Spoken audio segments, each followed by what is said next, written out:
한 거 보고 마무리하죠. 베드로전서 2장입니다. 베드로전서 2장. 그 십자가를 통과한, 그 십자가의 의미를 안 그 사도가 무엇을 말하는지 베드로전서 2장입니다.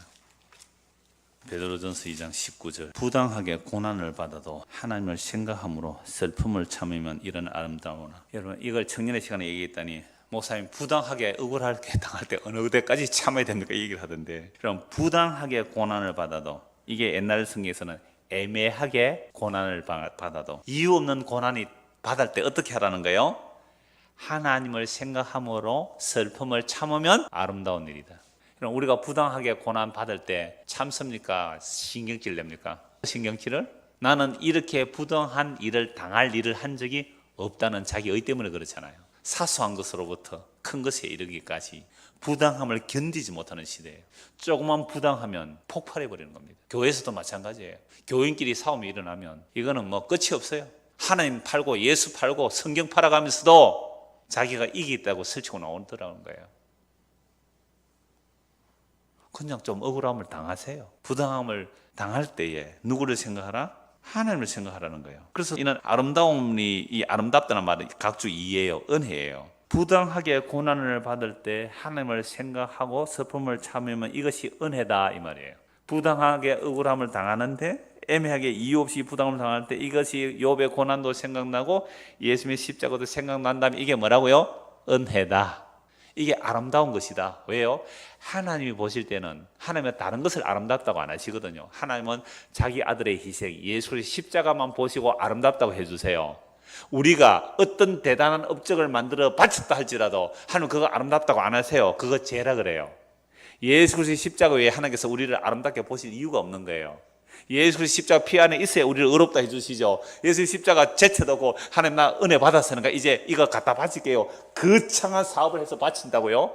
하나님 그거 죄다 그래요. 아까 봤잖아요. 아모스 4장 4절에 아침마다 희생의 제사를 3일마다 11절을 바치는데 베델에 열심히 가서 성전에 열심히 가서 한 그걸 죄라 그래. 왜? 그건 네 좋아서 했잖아. 그건 너 영광에서 했지 않니? 그건 너 잘났다고 한 거 아니냐 말이야. 그건 죄라는 거예요. 하나님께서 우리를 아름답게 보시는 딱 한 가지, 예수님의 십자가예요. 십자가 안에서 우리를 의롭다 하시고 아름답게 보시는 거예요. 이걸 은혜라 그래요. 그래서 20절, 죄가 있어 매를 맞고 참으면 무슨 칭찬이에요. 우리는 그런데 억울하다고 하는 일들이 거의 대부분 우리의 원인을 제공했어요. 억울하게, 진짜 억울하게 당하는 고난 별로 없어요. 대부분 우리의 관계 속에서 뭔가 잘못한 게 있어서 고난을 당하는데 그것도 항상 억울하다 그래요. 그러니까 그런 것은 항상 당연한 거예요. 죄가 있어 매를 맞고 참으면 무슨 칭찬이 있어. 그러나 선을 행함으로 정말 하나님의 은혜 가운데, 그래서 그 믿음 가운데서 고난을 받고 참으면 이는 하나님 앞에 뭐요? 아름다우니라. 20절 같이 읽읍시다. 이를 위하여 너희가 부르심을 받았으니. 보세요. 이를 위하여 너희가 부르심을 받았다. 그럼 우리가 뭘 위해 부름을 받았다고요? 예수 그리스도의 그 십자가의 의미를 아는 일에 부름을 받았는데, 예수의 십자가를 아는 길은 뭐를 통해서만 알 수 있는 거예요? 부당하게 고난을 당할 때. 그때 예수님은 심판을 하나님께 맡기고 십자가 쳤다 이 말이에요. 이를 위하여 너희가 부름을 받았다. 그래서 고린도 교회에서 막 세상에 법정 소송이 일어나잖아요. 성도끼리 뭐라고 합니까? 차라리 뭐 해라? 손해를 보고 말아라. 그 정도 판단을 못해서 세상 법정에 고소하느냐? 차라리 손해보고 말아라. 이를 위하여 너희가 부르심을 받았으니 그리스도를 위하여 고난을, 그리스도도 너희를 위하여 고난을 받아서 너희에게 본을 끼쳐 그 자취를 따라오게 하려 하셨느니라.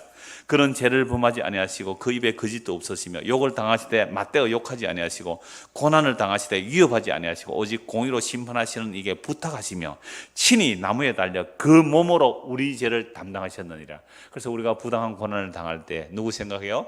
예수님을 생각하는 거죠. 아, 예수님은 부당하게 고난당하셨구나. 누구 죄 때문에? 나의 죄를 인하여 부당하게 고난당하셨구나.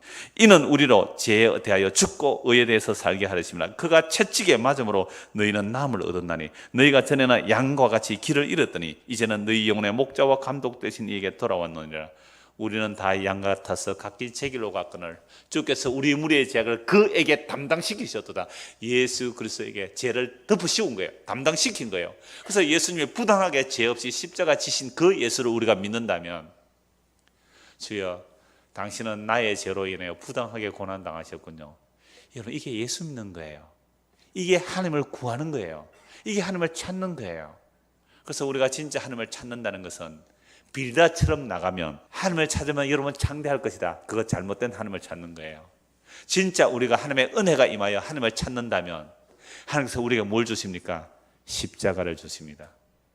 정말 우리가 하나님의 은혜로 하나님을 찾게 되면 십자가를 주십니다. 그 십자가는 우리에게 예수 그리스도의 생명을 주십니다. 다시 한번 결론을 말씀드립니다. 우리가 빌다처럼 하나님을 찾으면 내 시작은 미약해서는 내 나중은 심히 창대하리라는 자기 탐심의 잘못된 길로 가게 되는 거예요. 그러나 하나님의 은혜로 정말 우리가 하나님을 찾으면 예수 그리스도의 십자가를 우리에게 주십니다.